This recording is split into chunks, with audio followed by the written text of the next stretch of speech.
Oh my God, I'm live for the first time in. I don't remember the last time I went live. So it's Coffee with Ryan with no coffee. Welcome, everybody.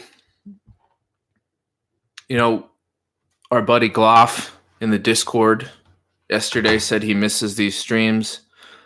I just finished my research papers and a bunch of other professional work. So I had the opportunity to pop in here for a bit today.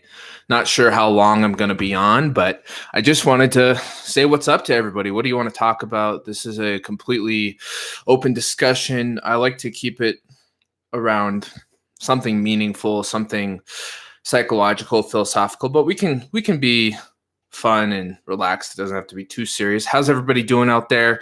If you want to pop in the chat and say what's up, please go ahead. Let's see here. I'm going to post this link in the Discord so everybody knows that we're doing this.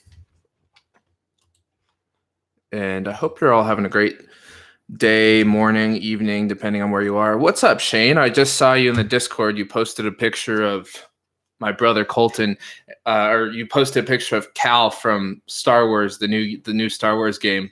What's up, Gloff? I'm doing this because you said that you missed it, and I had the opportunity to come on live, and I just decided to do it this morning, so I'm really glad to be here. Bruce, man, it's been a while. Bruce, we got Bruce here, we got Shane here, we got Kem here. Is that how you say it? CEM, Kem. Please correct me if I'm wrong. Kem says, here we go, right into the meaningful discussion. Bruce says, Happy New Year. Happy New Year. Kem says, hey, Ryan, I have apathy right now. I'm mad at people, don't have motivation to do good things, and being a good person. What would you recommend me to do, and how can I get out of this? Good question. And also, what would you do to prevent demoralization? Dick's here. What's going on, Dick Justice? Good to see you. I'll get to that in a second. Kem, please tell me how to pronounce that. Gloff. Yes, thank you, my dude. Christmas came late. So glad to be here, man. Kem is pronounced like jam. Okay, jam.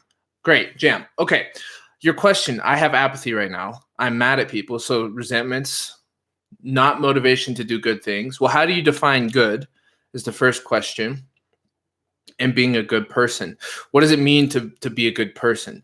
See, right now, right away in your question, what you have is value judgments that I don't know where they're created from. Are they societal? Are they personal? What value judgments are you imposing on yourself? If I know what those are, then I can help answer that part of the question. As far as apathy right now, that's pretty self-explanatory. Well, there's a couple ways to go about that. One is take a look at the videos I've made on subpersonalities, and there's several of them. And if you really pay close attention, I think the question that'll start to form for you is, what part of me is feeling apathetic towards life? And what part of me is unmotivated? What part of me is judging myself for being unmotivated? These are creating, it's an exercise in creating self-awareness about your own inner conflict. But let's work with what you have right now, because you haven't done that, I'm assuming, or you haven't done much of it. So the first thing that, in my experience with powerful and strong emotions like feeling apathetic, dejected, resentful, is to just notice them without overlaying a major value judgment right away, because that just makes it tighter. It's kind of like if you've ever tried meditating and you're focusing on your breath or focusing on the present moment, and then you hear a voice in your mind, or you have a strong emotion or a thought, and instead of just accepting the thought, you try to resist it. And you're like, oh, I'm not supposed to have this thought. I'm not supposed to feel this way. And it just makes it worse and makes it louder and louder and more difficult to deal with. I think that we do that to ourselves more often than we think as people. We react so strongly to the emotions that we're having instead of embracing them and leaning into them, that we inflame them. It's inflammatory. It's like trying to put out a fire, but by putting gasoline on it. It doesn't work, right? It just makes things way worse. So first off is, can you watch yourself, just even right now in this moment, notice the sensation of what you're feeling. And then notice the values and the stories and the labels that you're putting on it in your mind. And notice how your mind is actually framing your experience of sensation in a meaningful context. So it's giving it meaning. It's giving it something to nestle itself within. And part of the way of getting out of being stuck is dropping back from that narrative of meaning that you're giving the particular sequence of sensations that you're having.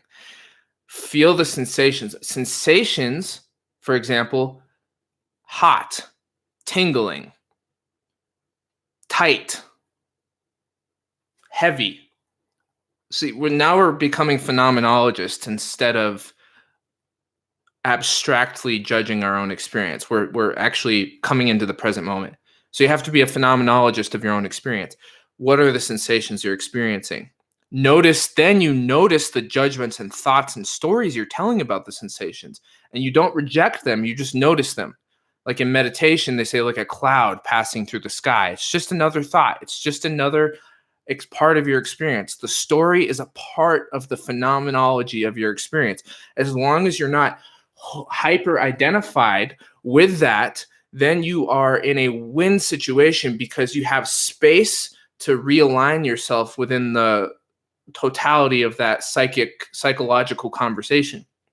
So let's recap a little bit. First step is to just be aware of and witness the experience that you're having.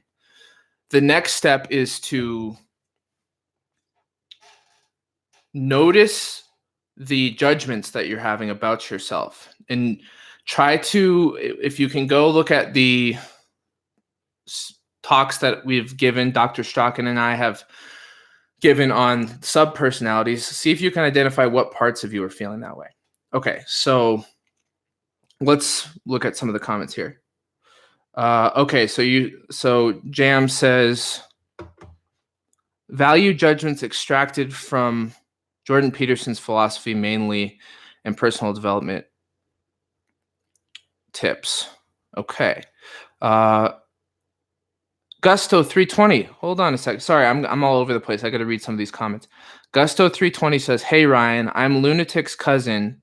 So new to the channel, but very interested." That's awesome. I'm so glad to see you here. Welcome. Daniel, welcome. Let's see if I missed anything else.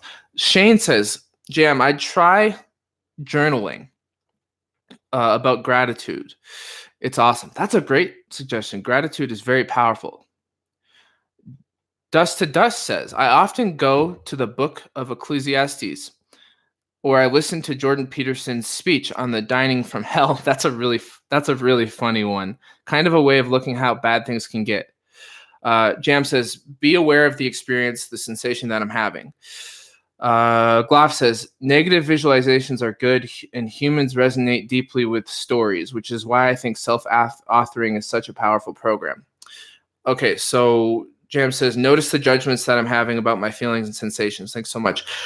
Yeah, and I want to make sure I'm pronouncing that right again. Jam, I think that's what you said. Jam, yeah, that's right. Okay, so let's just for a second here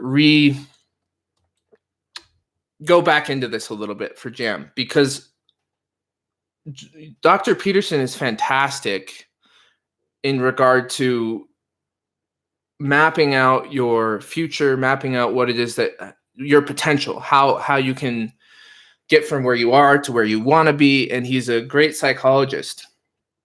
And I think that his message about moving towards that heaven that you could create for yourself is profound. The one piece that I think is helpful to add is the phenomenological piece that I do think Sam Harris gets fundamentally in his teachings on meditation, and other meditation instructors do get, because like he often points out, what we have at the end of the day is the consciousness and its contents, our direct experience of life, the way that we're feeling, the way that we are processing, and the raw experience of just being human.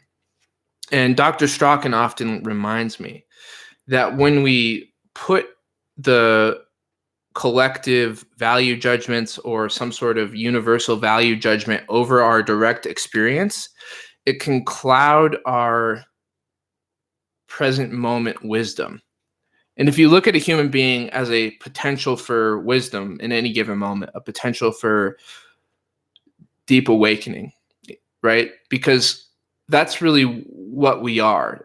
At the end of the day, the only reason that any of us resonates with the philosophers, the self-help teachers, the wisdom teachings from ancient traditions, the modern teachings that we're dealing with about sorting ourselves out and making our lives better, is the only reason we resonate with these things is because we feel within us the innate capacity for transformation, the innate capacity for wisdom, the innate capacity for living a soul-directed life, a deeply satisfying and meaningful life. And so the most powerful pivot that we can make, I think, in the final analysis is from looking at Peterson and Harris and Vervaeke and Tony Robbins and everybody else for our answers, and starting to ask, well, what is it within me that's capable of awakening, and what is it within me that's capable of transcending suffering and being in a meaningful moment? And that's the piece of yourself that you want to make contact with. And in order to do that, in my experience, we have to separate from the value judgments that suffocate our own meaning-making capacity, because they are so latent with judgments and external harshness that is not friendly to the soul's awakening. It's not that those values are not stuff that we will align with in our own deep awakening of ourselves. It's that in order to even get to the point where you can decide your own personal values, you have to get space from the introjects coming into you from externally. So that's my kind of position on that. So meditation can be really helpful. Doing the subpersonality work, where you start to understand the different parts of you that are speaking at any given moment, the different circuits in your biology that are activating, that are in competition or in cooperation with one another. So I hope that makes sense, at least to some extent. And yes, you're very welcome, Jam. Michael, what's going on, man? It's great to see you.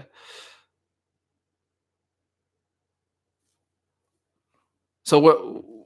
Yeah, you're so welcome, Jam. Again, you're so welcome. It's an honor to be able to try to answer that question for you. And I might answer it differently at any given on any given day. But that's what I feel this morning. That's how I answer it today. Bruce says, shadow work is crucial. Integrating the parts of ourselves that we have not paid attention to, the parts of ourselves and the pieces of our life and the subpersonalities that have not been in our primary awareness. That's been huge for me. It's a beautiful thing when we can see, oh my goodness, this part of myself is this beautiful capacity that I've ignored out of fear or out of discomfort, or I've suppressed because of some reaction that I had. Dr. Strachan often tells me that, and this has been validated through other psychologist, Jordan Peterson, has said this, a lot of people have said this, often tells me that there is no evidence for repression. Psychologically, what we have is evidence for suppression. We actively suppress things that parts of us don't want to feel and don't want to engage with. And then after a long period of time, we create new memories and that are stored in the brain through the hippocampus and that global gestalt of how the brain is interacting with the different parts. And then all of a sudden we've suppressed something and created new memories over that so that we don't have to deal with the actual event or the actual feeling. And so after a while, it becomes less accessible, but it's still there. It's still something that we actively put outside of our direct experience because we didn't want it. We rejected it. A part of us rejected that experience.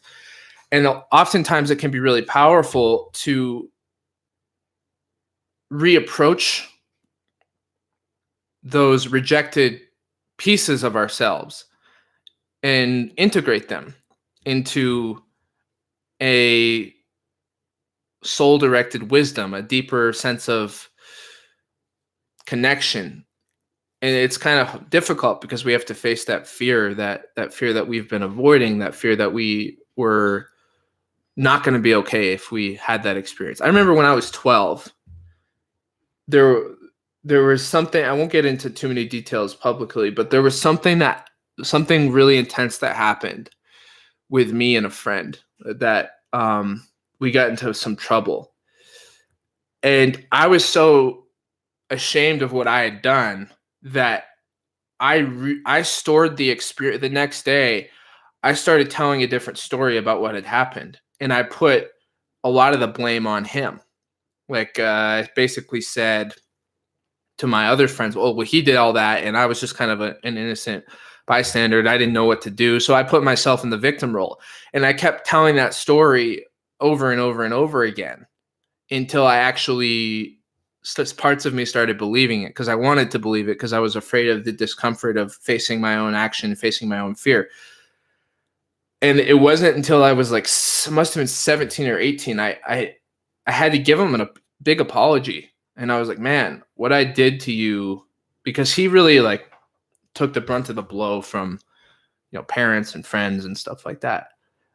And I just apologized sincerely and deeply. I made an amends because what I did to him was not okay with me and not okay with how I'd like to treat people.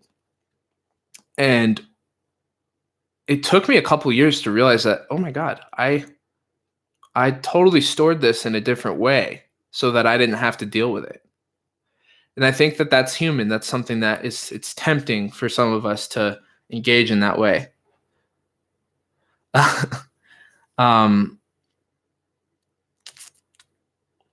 Gusto, I'm so glad you're here, by the way. I'm sure that Mercury will be glad too.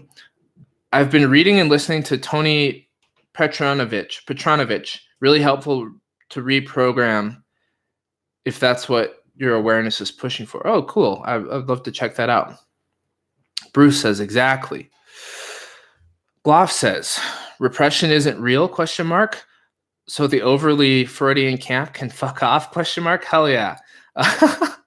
Well, there's no psychological evidence there's no scientific or psychological evidence for repression.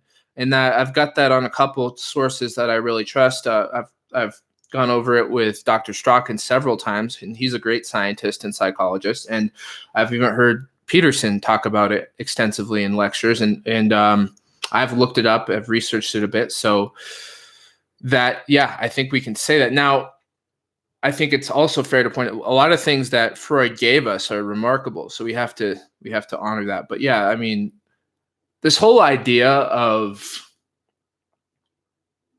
repression and a lot of the things that came out of Freud were a little bit overblown. But then we also have to examine the again, the amazing things that we just take for granted. I think Peterson often mentions that there's a lot about Freud that is already so integrated into our understanding of psychology that it's easy to look at him critically because we've already taken all the stuff we like, and then we look at the stuff we don't like and we laugh at it. But really, but yes, Gloff, in short, the over Freudian camp can fuck off. I'm sure some people won't like hearing that, but if that's what you want to go with, that's fine. Matthew. Oh, yeah, Dustin does. How do you mentally complete tasks? I'm often left feeling with everything I finish feeling unfinished. Well, what is that? Is that a perfectionist thing where you feel nothing's ever good enough? Or is that you start stuff but you don't actually literally finish them? How do I complete tasks? Well, I look at what I want to do, and I look at the different parts of me and what they want. So I have a very strong driving energy that when I want to do something, I do it, and that goes into anything. If I want to play basketball, I'm very energized. If I want to write a paper, I'm very compulsive and obsessive, and I can really lose myself in a task.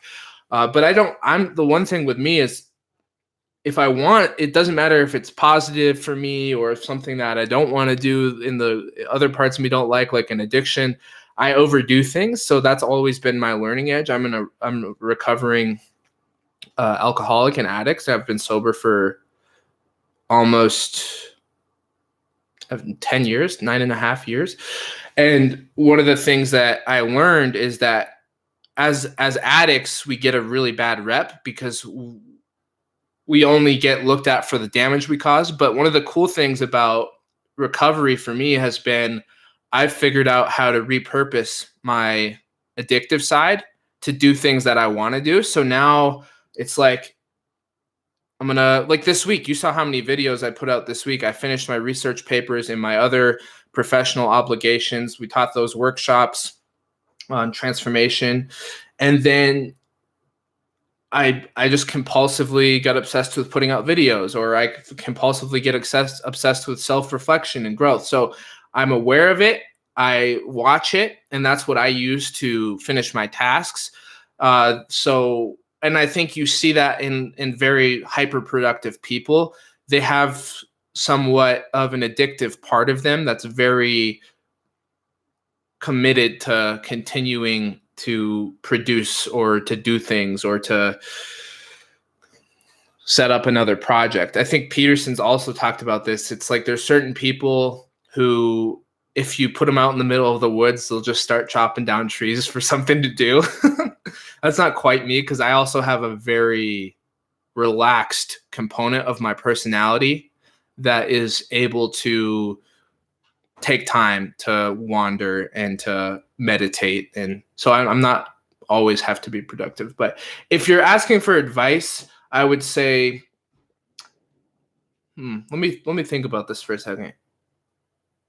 Passion. That's been my experience. When I am passionate about what I'm doing, I do it. When I want to do it, like that's one of the criticisms that I have against diagnoses is like ADHD. Not that I'm not going to comment on their scientific validity, but one of the narratives around it that I criticize is that the person's incapable of focusing. Well, if you really pay close attention to a lot of people with ADD or ADHD, they're not incapable of focusing. They just focus on what they want to. So in other words, it's not there's a deficit of attention. They have selective attention. They pay attention to what they want to do. And that might change rapidly from moment to moment. But so I think that we deprive them of a certain choice and capacity they do have in victimizing them as having this disorder. But that's not to say that there's not something to them biologically and neurologically speaking that's driving this compulsive interchange of different attention on everything. But to me, I was diagnosed when I was a kid with ADHD, and it was like, no, I just don't want to be here. Like, give me something I want to do and I will pay attention. Like, I'm perfectly capable of paying attention.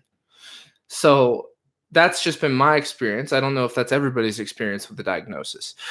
So find something that you're passionate about, that you actually, the parts of you want to do, that you enjoy doing, that you find a meaningful engagement with. And in order to do that, it's important that, again, we have these judgments that why we should or shouldn't do something, and often those are from an external party, like, oh, dad really thinks that I should finish graduate school, or well, Jordan Peterson would really love it if I did the future authoring program, or like, and these things, that is the traditional imposition of society and the image of the father, right? The should.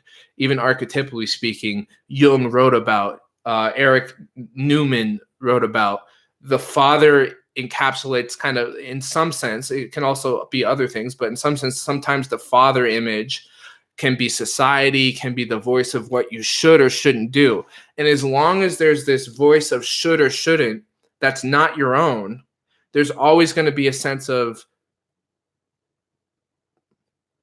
there can be a sense of resistance to what you're actually doing, because you're not doing it for yourself. You're doing it because there's this hammer that's going to crack down on you if you don't.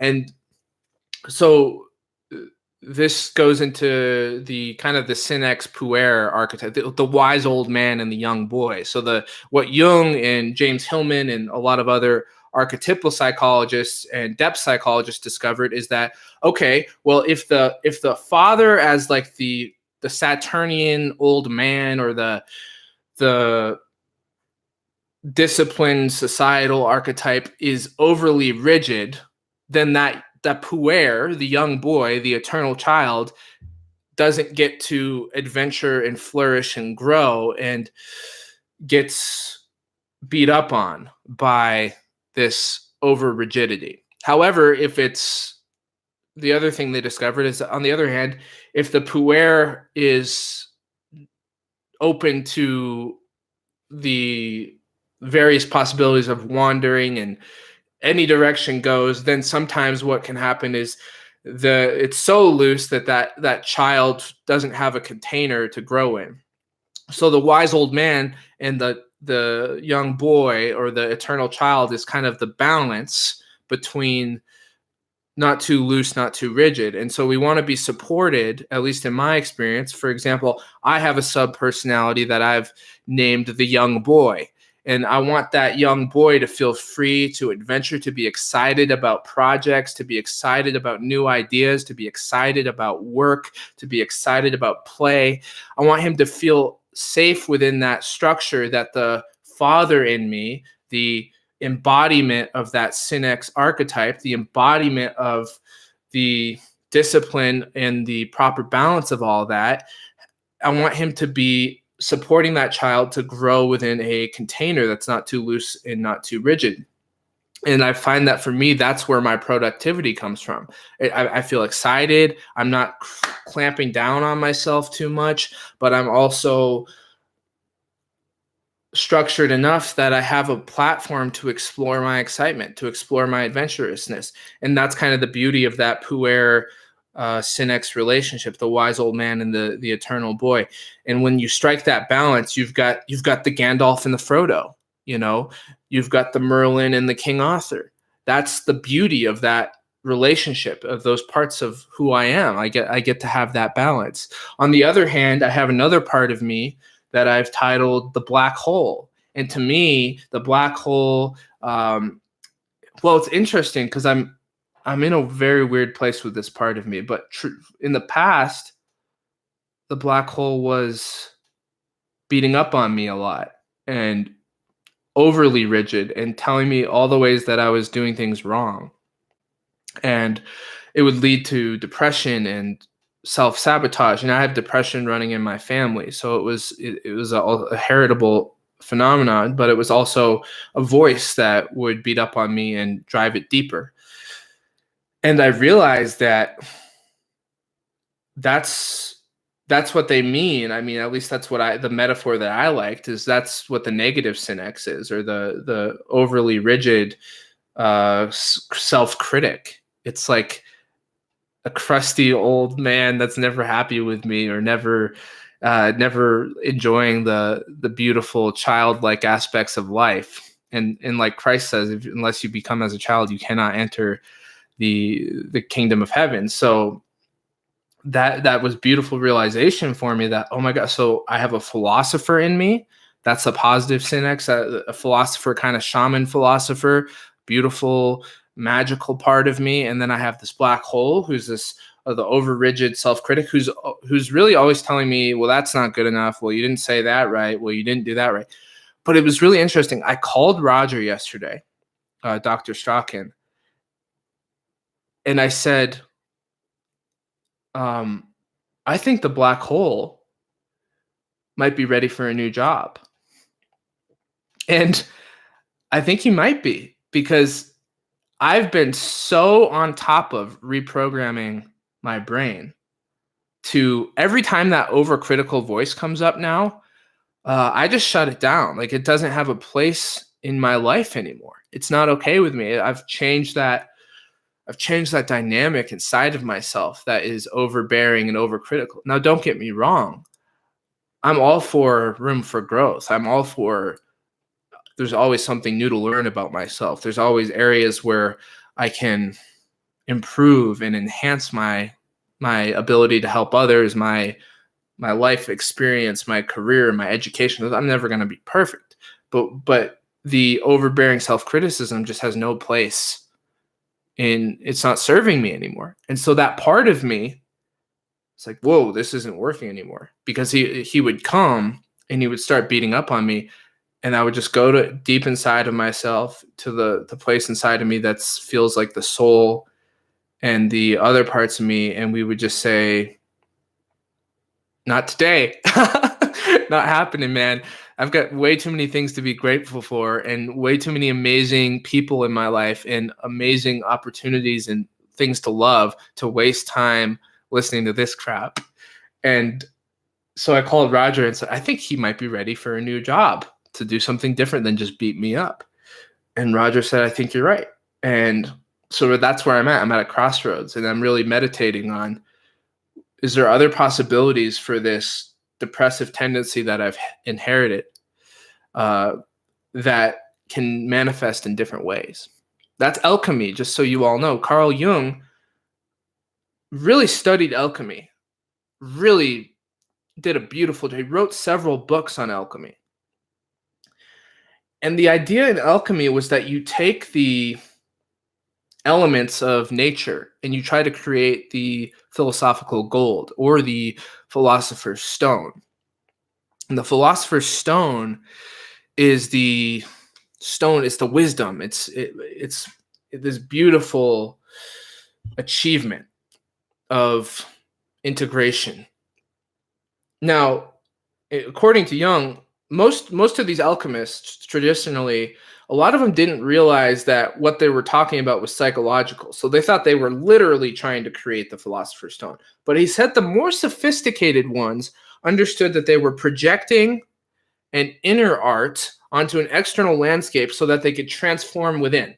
So they were using this practice, just like a martial artist or a poet or a I don't know, you name it, many different things. A painter uses that canvas to explore themselves, and some of them at least, on an inner journey. And so he figured out, well, what alchemy really is taking the parts of yourself, the prima materia, the base elements of who you are, that left on their own are just kind of chaotic and doing whatever they're doing. But if you bring consciousness and awareness and soul to them, you can alchemize them. You can take the black hole and the young boy and the challenger. These are parts of my personality. And you can synthesize them into a working whole. And that's why Dr. Strachan took Jung's idea of the mandala and said, well, the sub-personalities of who you are, that's the mandala, that's the self, that's the totality of who you are. And when we pay attention to the parts of who we are, we have this beautiful opportunity to individuate, to reach a state of synthesis, of wholeness, of gestalt, of present moment wisdom. That's the Philosopher's Stone. So the Philosopher's Stone is actually a potential of being. It's the capacity for wisdom within each individual. So I thought that was really cool. Reading about that was really nice. It was a big epiphany for me to sit there and think, that's what we're doing. We're taking the different parts of us and we're reconciling the opposition of things that don't feel reconcilable, the conflicts and the feelings and the voices within, and we're putting them into dialogue so that a Hegelian synthesis, the thesis, antithesis, synthesis comes together, and there's that new emergent personality. Okay, I'm going to read some of these comments.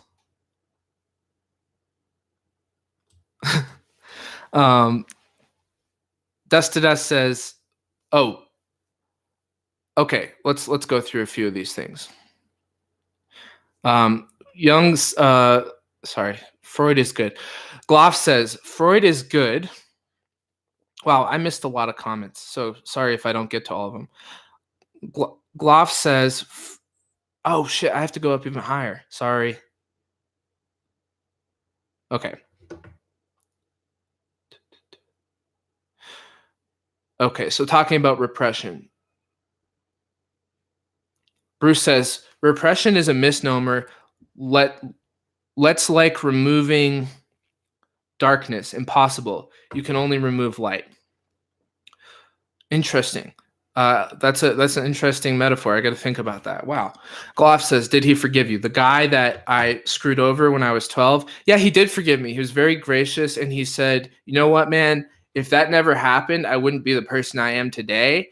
And I know it was tough, and I know it was hard, but that really helped me become the man I am. And he was very gracious, and he was a stand-up guy about it. And yeah, that was a very hard time back at those younger years.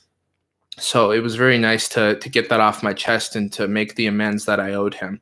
There was another amends I went through the 12 steps, so I had to make a lot of amends. I had to go into a store and be like, hey man, I stole something from you when I was like 16, or I think I was 15. I stole a t-shirt from you, and I just need you to know that I owe you money, and I stole from you.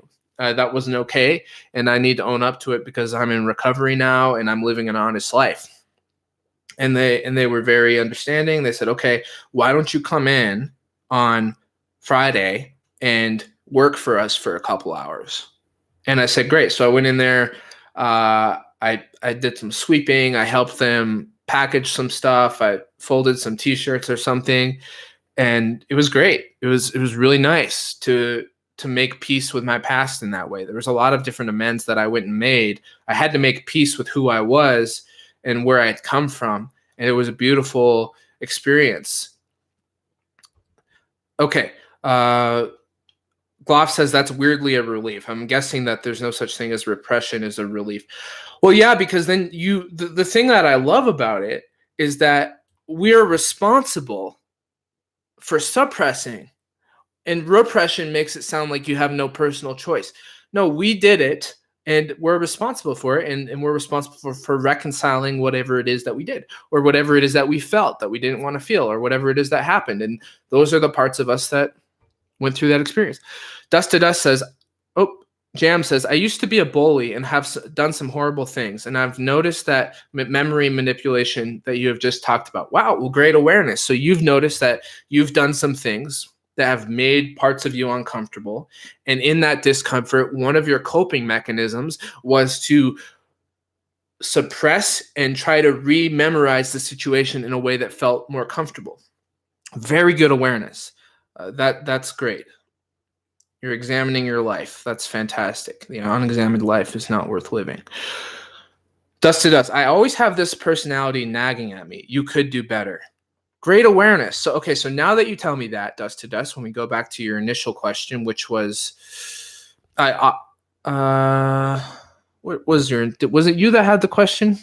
Oh, Ryan, how do you mentally complete tasks? I'm often left feeling unfinished. And then you said, I have a part of me that says you could do better. So now you know there's always a part of you that is demanding the improvements. And then the question that you would ask then is, what I do is I go to my soul, which is that place inside of me of mindfulness and deep connection, and I just I go into dialogue with that. Is doing better in this moment what I would like to do, or do I need to let it stand as it is? And then you listen to the other parts of me, the other parts that you speak, and see what they want.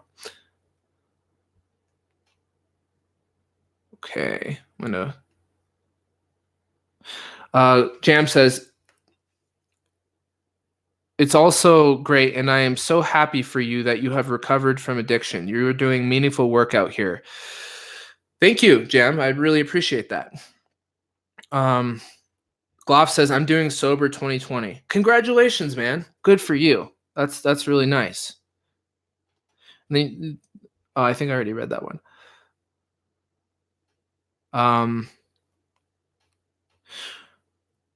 Michael said, though I'm sorry, Michael. I don't have context for what you're reading here. I must have missed whatever you said above. Jam says, what advice would you give to integrate the egotistical subpersonality? Well, in the model that I believe in, I think the ego is a made-up word that Freud came up with to talk about the manager. So the ego was and everything's a made-up word in the end. But what I'm saying is that it's been, the word ego has been so poorly handled that at this point I don't think we don't even know what we mean when we say it. When it was first created, the ego meant the manager. There's the id, which is the instincts. There's the manager, and then there's the superego, which so there's the ego, which is the manager, and there's the superego, which is the collective values, the society. That's what we're talking about, the imposition of the father, the should, the thou shalt. Joseph Campbell talks about, and Nietzsche talks about the thou shalt. That's the father. That's the Judeo-Christian commandments. That's society. That's all that different stuff. The ego was simply responsible in Freud's model for managing the impulses of the id, the instincts, so that it comes out in the collective in a way that you can still accommodate society and survive and be a part of community.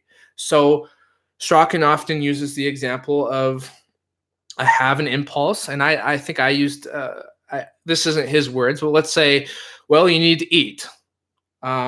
Okay, well, you can't steal food, right? That's the impulse is get food. You can't steal food. Okay, so what do you got to do? Well, the ego's in charge of managing. Well, I can't steal food, so I got to make a buck or two so I can buy food and come by it honestly. And then that meets the needs of the superego.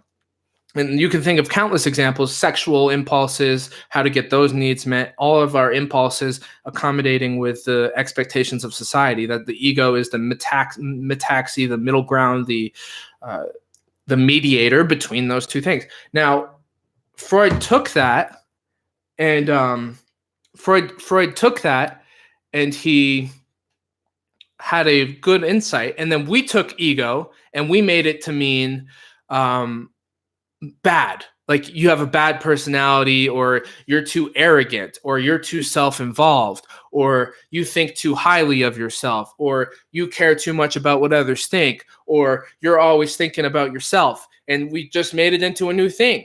That's not what Freud meant when he came up with the definition of ego.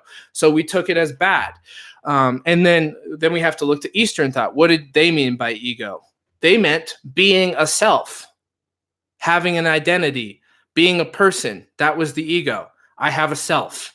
Well, there's nothing negative about being a person. Now, in Hinduism, the idea was there's Atman, there's ego, Atman, Brahman.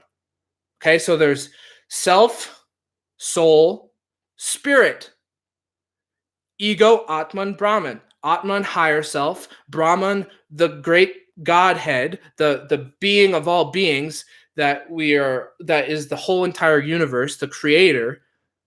That Atman is made in the image of Brahman, like they say, and man was made in the image of God in Christianity and Judeo-Christianity.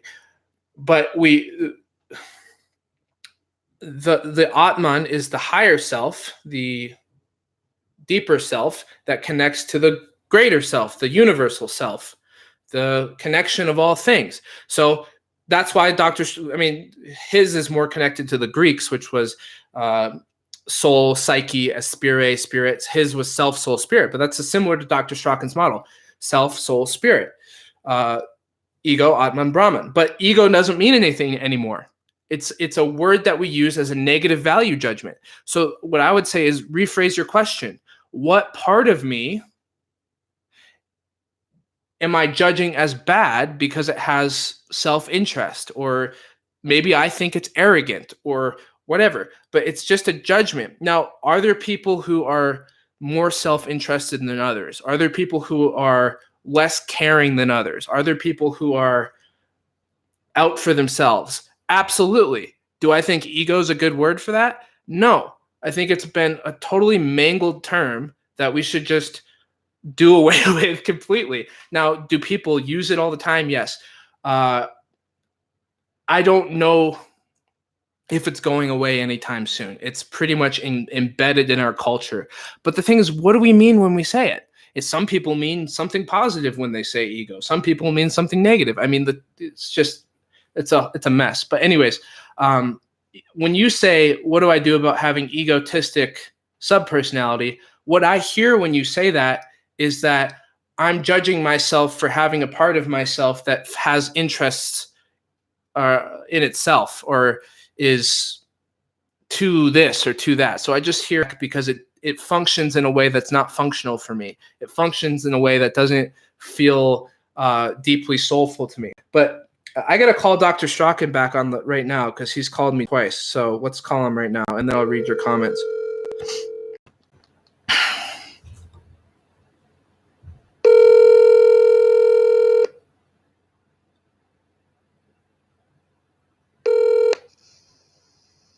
Hello. Hi. You're on the live stream. Okay. Have you been watching? Have I been watching what? Well, I'm on YouTube right now. I figured since you called me a few times, there was something pressing. Is everything going all right? Oh, yes, everything's all right.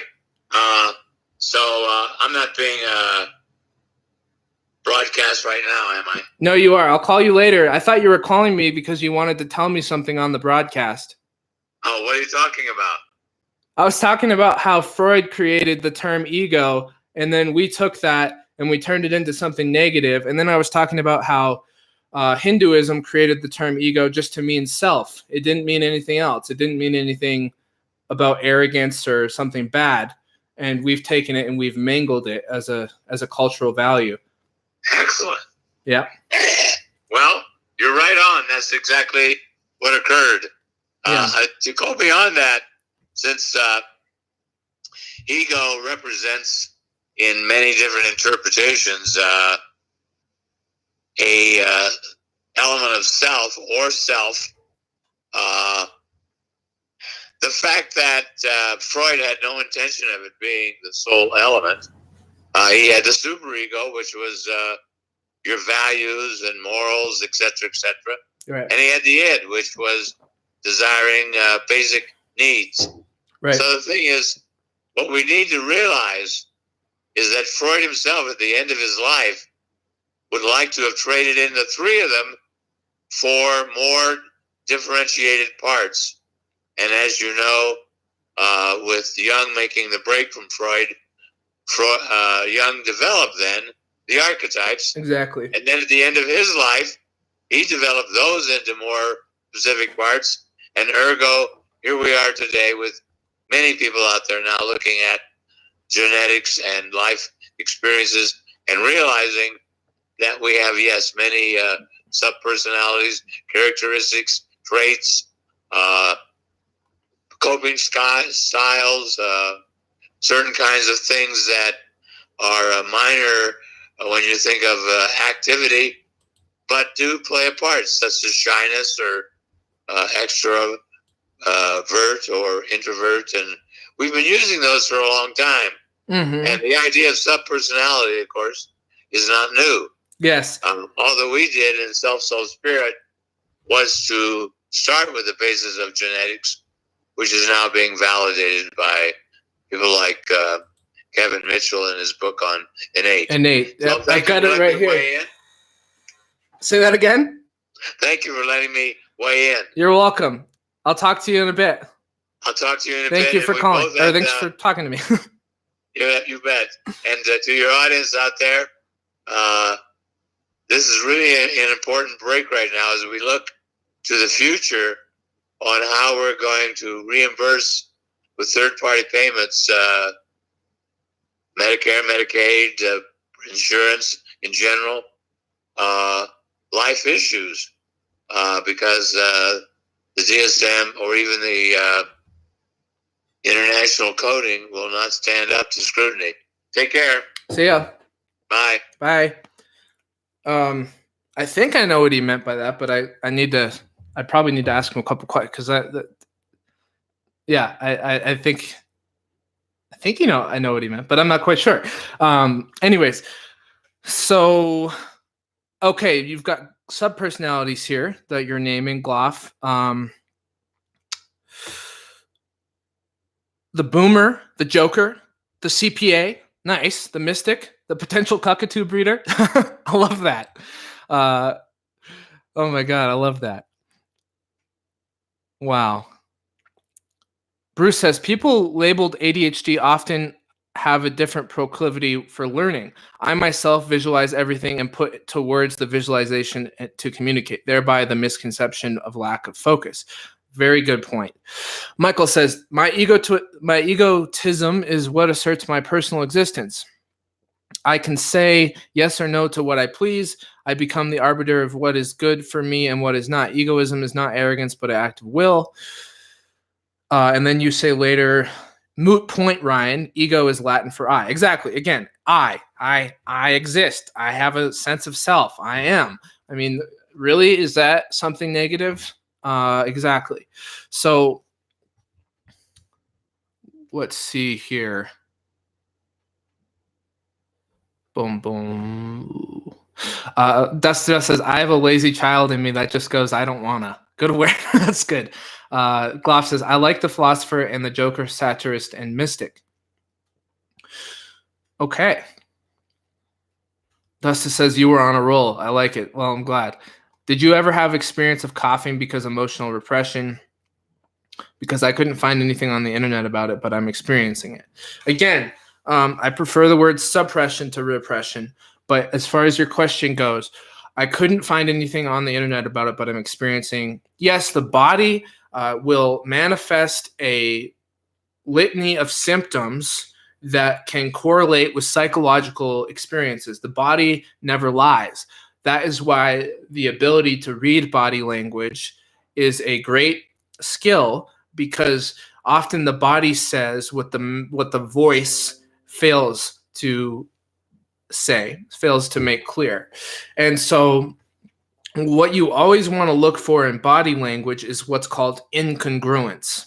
And incongruence is one of the things that points to they're saying something, but they're not saying something else. There's something that they're concealing or something that's being left on the table as unexplored. And so an incongruence would be like, well, I'll give you a really simple example. So someone asks me how I'm doing. Man, look at me, I'm smiling. Big smile on my face. Man, I'm having such a bad day. It's such a hard day. It's just so annoying. This day is so bad. It's like, what's going on here? You know, there's something incongruent about the language being used verbally and the language being used by the body. So there's a lot in that in-between space that's really an area of discomfort or an area of dishonesty or an area of I'm having a hard time reconciling my feelings. So I deflect those feelings away by forcing a certain type of body language, or I'm feeling a certain way physically and deeply emotionally, but I'm the words coming out of my mouth are actually in avoidance of that truth. So you can kind of tell when people are not being congruent with their actual experience. When you're congruent, you are, if you're pissed, you say, I'm pissed. I'm fucking pissed. That's very clear. When you're not congruent, you say, I'm so pissed. Or you say with a really big frown on your face, I'm so happy right now. I'm just so happy. Thank you so much. This is amazing. I'm so happy. But you look at my body language and you're like, well, you're full of shit. You're not happy. James, good to see you. Bruce says, I believe the doctor was saying we're in an environment of intolerance and it's gaining ground, so we need to buckle down and take affirmative action against it. Ooh, good summation. Thank you. I need you to help me interpret things when I miss them. Thank you very much. That's a very nice, succinct recapitulation of what he said. Okay, what kind of practice / maybe channel would you recommend me? Gusto. Oh, okay. Gusto says, I'm a Reiki master. I work on that stuff all the time, on others and myself. It can be a lengthy process. That's cool. It just depends on your beliefs, Jam. There are so many amazing practices out there. I obviously love Reiki. There is also in Latrim, access bars, sound healing, powerful too. Nice. James, it's really good to see you. I'm glad you're here. What else do we got? Gloff says, Ryan, do you sometimes believe it's appropriate to deny the self? Denying the self. For what I hear when you say that is it, do you sometimes have to sacrifice your desires for something greater? Is that what you're saying? And it depends on what you mean by self. To me, self is everything from hardworking parts of myself to lazy parts of myself to poetic parts of myself to loving parts of myself. So it depends on what you mean by self. Are there moments in life where we make sacrifices? Absolutely, I think. Are there moments where we have to put on hold a certain desire? Boy Meets Wart, welcome. Hey, shout out to Boy Meets Wart. We got a fantastic donation from Boy Meets Wart of $100. Thank you very much. It was very generous, and I'm going to be able to buy Zoom software for the year because of that. So that'll be good so that we can continue to record podcasts and be on that Zoom interface for a long period of time without getting booted on the free account. So thank you very much. That was fantastic, and your support goes a long way. Speaking of which, if you want to support the channel, Wholesapple, hold on, I'm going to get the link here. No pressure. It's just if you feel like it, okay? I'm just going to put the link in the chat. We put a lot of work into what we do here. We do as much as we can when we have time between our busy schedules, and anything goes a long way. And again, you're just being here is a fantastic honor. So it's just there if you want to go the extra mile. Okay, so let's keep going here. Well, what else should we talk about? We were on a roll for a while there. Wow. It's amazing. I'm really enjoying reading Martin Heidegger, by the way, everyone. Great philosopher. It's great to read alongside Jung, alongside other great thinkers, really restructuring my perspective on life. He has a very alien way of writing. You know, sometimes we get so accustomed to the way we handle language and the way that we go about our perspectives on the world. And there are things that are just taken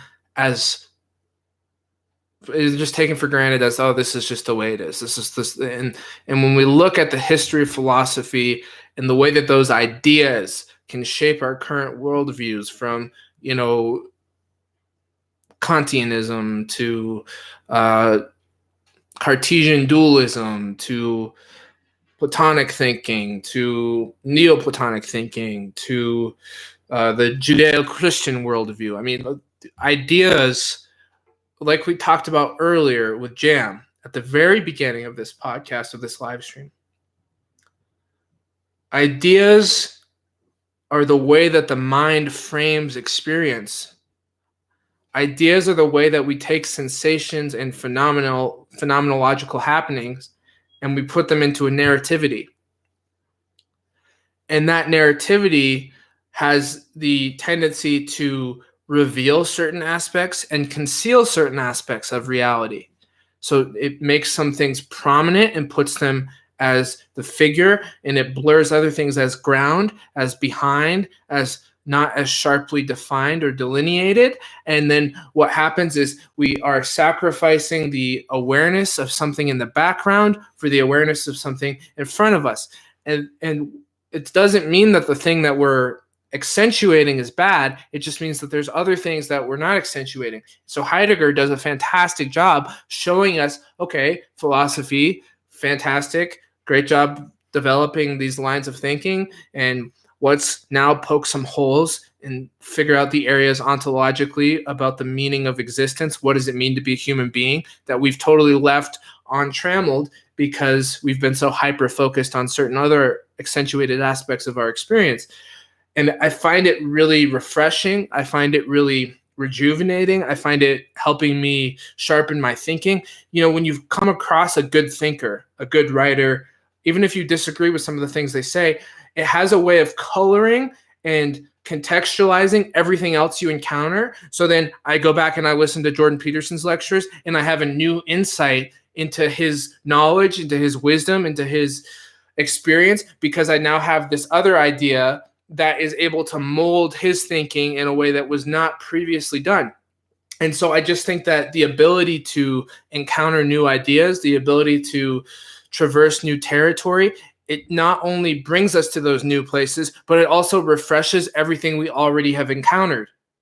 And we're no longer in the same universe that we were before we encountered that idea. We actually live constitutively in a different environment because the environment is now colored by a different understanding. Everything is accentuated differently. And I find that to be so beautiful and so helpful. And that's why I love reading. That's why I love learning. That's why I love listening to podcasts. You know, I listened to Brett Weinstein and Sam Harris the other day have a 3-hour discussion about free will and, you know, its relevance or irrelevance. And I found myself not agreeing with everything, but after I listened to it, I had this rich sense of, wow, those were ideas that now I carry with me. Now I test them against my other ideas. And there is something emergent that comes, that's the Hegelian dialectic. That's the spirit of wisdom that comes out of these dialectical experiences. But the other thing that Dr. Peterson often points out is that the learning journey of philosophy, psychology, of educating yourself can be painful because we always have to reconcile with new information, which challenges the old worldview, which is a dying process where we have to let go of something to let in something new. And so when a new idea comes, or when a more nuanced approach comes, there's always that painful experience of having to reconcile that which is no longer serving and allowing the new to come in. So it's constantly being faced with the inadequacy of the old so you can bring in the adequacy of the new. And that I've been finding with all the reading I've been doing is like a constant process where there's those moments like, oh shit, now I have to deal with this idea. And then like, what does that mean about that idea and how I previously identified myself and the way I was thinking? And then to just trust that painful process that in the rigor of my integrity to the model of thinking, that something good will come out of it. And it always does. But in order to stand on anything firm and substantial as far as the structural groundwork for reality, we have to first embrace the chaos of unknowing. And then embracing the chaos of unknowing, it's like being the hero that's going out to slay the dragon that Peterson or Joseph Campbell or Carl Jung talks about in the hero's myth. When you go out to slay the dragon, you go out into the undifferentiated chaos of Mother Nature, right, which is the archetype of chaos itself. And you don't actually know if you're going to make it. And that's kind of what it is. It's like when that new thing comes in, we don't know if we're going to be okay. We don't know if we're going to make it through. And that's the uncertainty, that's the unbearable chaos and uncertainty of being on the hero's journey is oh shit, am I going to make it through this next synthesis, or is it going to ruin me? Am I going to fall apart under this pressure, or is it not going to be reconcilable? And that applies to everything that we do, everything that we learn, everything that we want to grow into, everything that we change in our lives. It's always happening. What book by Heidegger would you recommend? Well, you gotta Heidegger's probably the toughest read that I've ever done. So you gotta buy.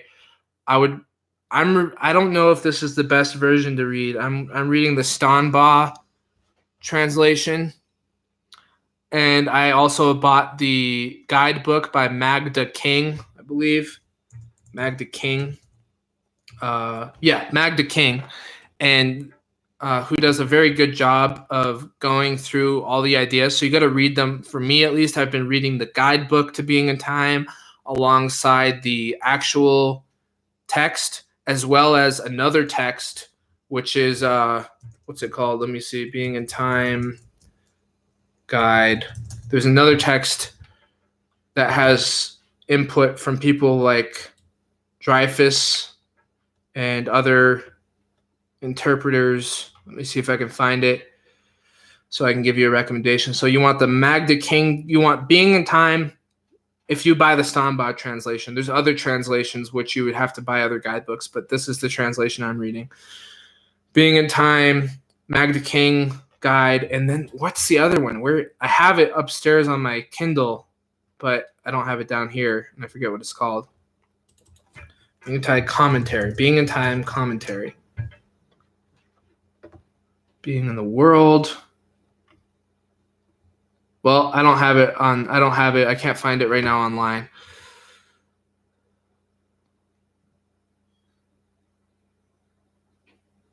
Okay. Michael says, is it not interesting how Judaism and Christianity fused? Christianity is about salvation of the personal soul. Judaism is tribal, about the promised land and being led out of slavery. And then, yeah, be careful. And then you say, be careful with Hegel. Be careful with Hegel. Sometimes the parents are completely fruitless or breed monsters. Hegel's synthesis machine is just that, a machine independent of good judgment. Yeah, I've heard that criticism of Hegel. Thanks for bringing that up. And I think this was even said in the introduction to Being in Time. No, it wasn't. It was said in Friedrich Copleston's History of Philosophy in volume 11, Existential Logical Positivism and Existentialism. And he said one of the problems with the Hegelian dialectic is that it assumes that there's a point of finality that you'll reach, where there's a point of certainty, where the synthesis is somehow complete or somehow whole. But when in reality, I think the critique, at least how I read it, is that you never really reach that complete synthesis. You're always in a process. You're never there is no finality. If you just watch the way you live your life, we are all, and Heidegger does a good job pointing this out, but Copleston highlights some of this. We are always living towards synthesis, but we never fully reach it. We have intimations of wholeness. We experience moments of wholeness, but those moments are shortly thereafter followed by further dialectical tension. And so it leaves us always in this predicament of being towards, of being in a position of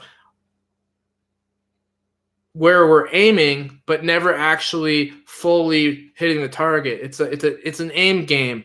It's a process. It's not a product. And I think that perhaps I haven't read enough Hegel to give a critique, but perhaps what it's saying is that beware of over-identify with a final point, over-identifying with a point of finality or an absolute end, because then you fundamentally lose the process. Yeah, I'll write the titles in the chat right now, Jam. Stamba, is that it? Stamba translation.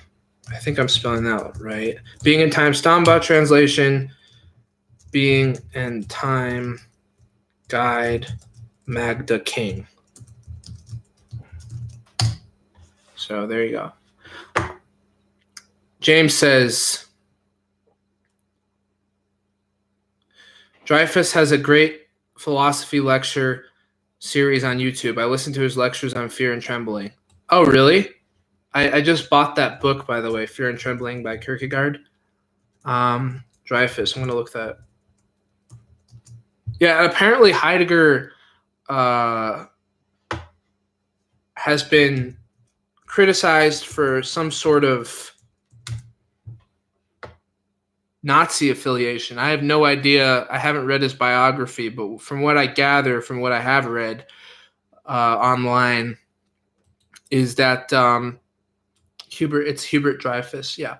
What I have gathered online is that he did not sufficiently exclude himself or even like provide anything in his favor to show that he was against Nazism. And in fact, there was even, from what I hear, there was even little things lingering around that suggested that perhaps he was even like a proponent of it. I don't know. But the thing is that I'm not judging him as a person. I'm listening to his ideas. So whether or not he was or wasn't, of course that's a horrible thing if he was. But that doesn't change the text. There's nothing in the text that is suggestive of some sort of lingering Nazism. So it's an odd criticism.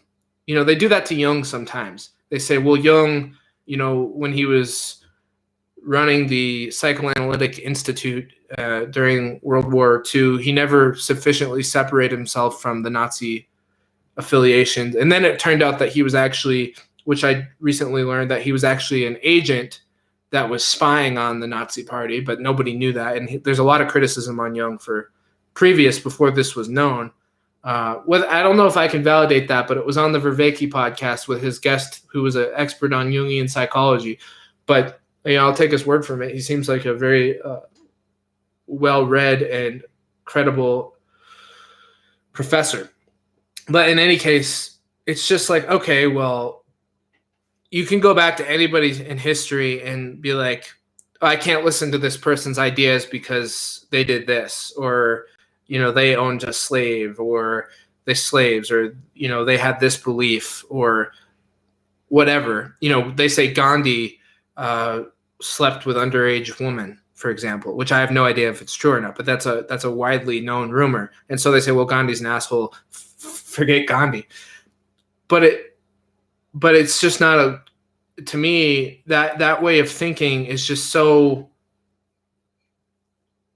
fallacious. It's like, we can't take people and judge their work based on all the actions in their life, because the mindset that they had to get into to create the ideas is somewhat like that's not them. Jung is not his books or his ideas. Those are ideas that he articulated, and those ideas have their own identity, and they're not necessarily completely separable for him as a person, but they're also not completely him as a person. So I just think when we look at the person more than we look at the idea itself, it can convolute whatever value or whatever baby is in the bathwater there, so to speak. So that's just my insight. But that doesn't mean that it excuses people of criticism or excuses commentary on their life choices. It's just to be more mindful about how we engage ideas.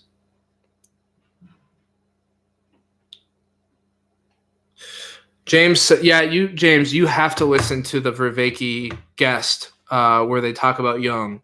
It is fantastic. You say, "Whoa, I had no idea Jung was also a secret agent." I'll have to listen to that. Yeah, Michael says, "I'd like to see the Moralists act in 1930s and 40s Germany." Yeah, that's the thing I thought. It's like we have no idea how difficult that situation was. I mean, we just don't know what decisions had to be made, and what threats were made, or who was protecting their family, and maybe they made decisions out of fear or whatever. It doesn't excuse actions. It just, context is important. Context provides needed information, and we don't have it on Heidegger.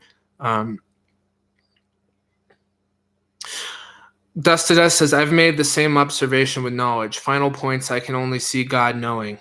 Yeah. Quote, you say, "He has made everything beautiful in its time. Also, he has put eternity into man's heart. Yet so he cannot find out what God has done from the beginning to the end." Beautiful quote. Dust to Dust says, "You can't dismiss Mr. Hankey because of a few mean tweets." Well, I don't even know who Mr. Hankey is, so I certainly haven't dismissed him. Let's see.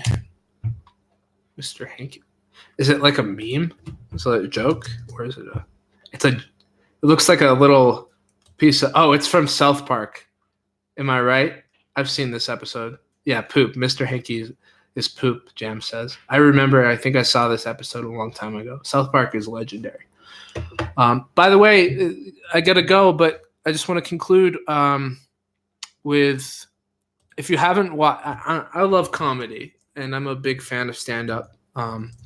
And Ricky Gervais, you've probably seen it. It's pretty much viral, but Ricky Gervais went on to the Golden Globes as the host, and he just roasted. I mean, he just went all out on all of Hollywood. It was hilarious. I mean, just the courage and the wit that it took for him to point out certain hypocrisies in a way that was funny and engaging, and also it was needed commentary. So, Jam, I wish you a wonderful day, and I'll talk to you soon, everybody.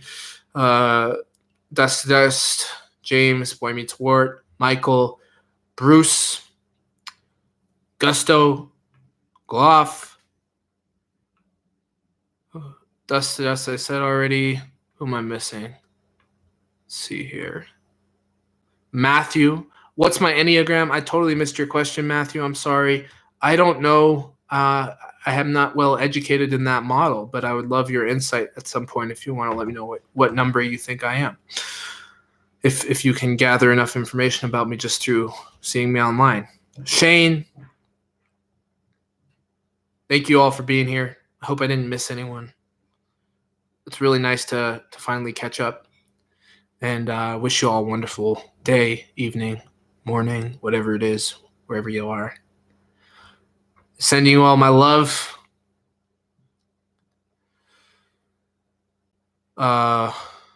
Michael says, Ricky, is that somebody I missed possibly? Anyways, see you later.